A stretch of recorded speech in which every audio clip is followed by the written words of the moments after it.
महिलांकर कल्याण निमंते राज्य सरकारंकर जुगान्तकारी सुभद्रा योजना संपर्कित लोकंक भितर रही जाइतिबा भ्रम और भ्रांत धारणा को दूर करी हिताधिकारी को सठिक तथ्य प्रदान पई सचेतन करिबा लक्ष्य नै समग्र राज्य रे सुभद्रा सचेतनता रथर शुभारंभ करा जाइछि।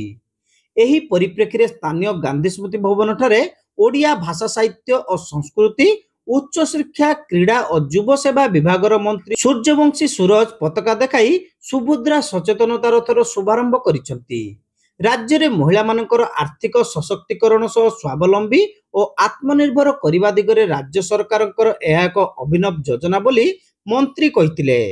5 वर्ष पर्यंत प्रति वर्ष 10,000 लेखाएं करी 1 कोटी महिला को यह सुविधा प्रदान करा जिवो। महिला मानकर कल्याण दिगरे कार्यरत यह योजना को व्यापक करने निमंते से समस्त जिलावासी को अनुरोध करथिले। एही योजना मुख्यमंत्री नेतृत्वाधीन राज्य सरकार महिला मानक प्रति थिबा सम्मान और सेमानकर कल्याण लगी प्रतिबद्धतार प्रमाण बोली कहिथिले। देखंतु आज को ठीक 10 दिन परे यशस्वी प्रधानमंत्री नरेंद्र भाई मोदी जी ओडिशा को आसिकी सुभद्रा योजना प्रथम किस्ती प्रदान करिवार योजना करा जाउछि।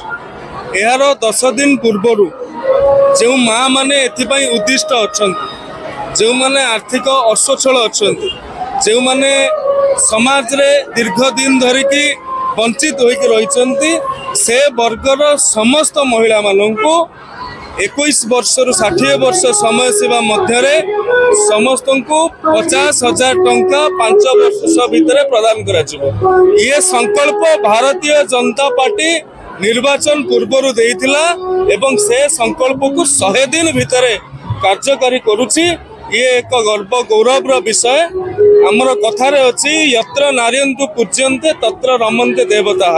तेणु नारी को जो पूजा करा जाए, नारी को जो सम्मान दिया जाए ताहा देवभूमि रे परिणत हुए। यशस्वी प्रधानमंत्री नरेंद्र मोदी जी सरकार एवं राज्य रे लोकप्रिय मुख्यमंत्री मोहन चरण माझी जी सरकार एथिगु नै सचेतित अछि एवं कार्यक्रम आगु आगु नेउछ। जेतो 17 तारिख जो प्रथम किस्ती दिया जे बोली कहल जायछि एजेंट के नाम पंजीकरण हेई पारुनी सर्वर डाउन होछि, तो से लोक माने पाइबे ना। निश्चित भाव रे प्रथम किस्ती रो शुभारंभ करा जिवो एवं जो माने भी करि पारि नथिबे बाद पड़ी जाइथिबे तांको भी आगामी दिन में शामिल करा जिवो। रथर कार्यक्रम हेउछि सचेतनता। अनेक कुचक्री जी ए संपर्क में मिथ्या गुजब सृष्टि करुछंती। ये रथ माँ मानू जनइबो जे आपण मानक पई एई योजना उपलब्ध अछि। दल मत धर्म जाति सब निर्विशेष रे ये योजना समस्त पाखे पहुँचबो।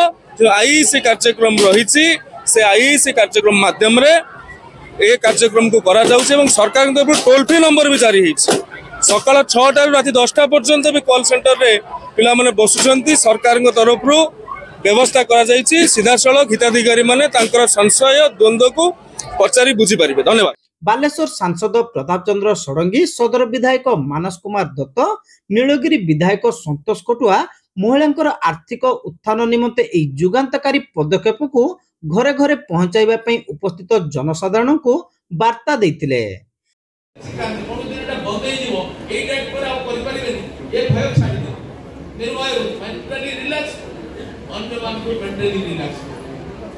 जो माने योग्य समझते हैं सरकार प्रयोग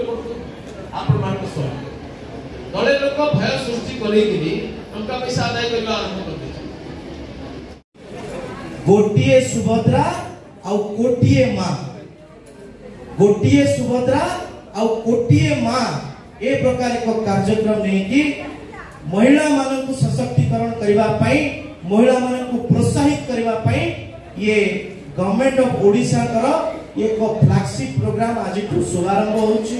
हमको अकाउंट को डीबीटी जरिया रे जे पैसा जेते एटी सेटी किछि असुविधा न पड़े किमती समान ठीक भाव ताको व्यवहार करंती सेमती समान लिक्विड मनी व्यवहार करि परिबे एवं डिजिटल ट्रांजैक्शन करि परिबे।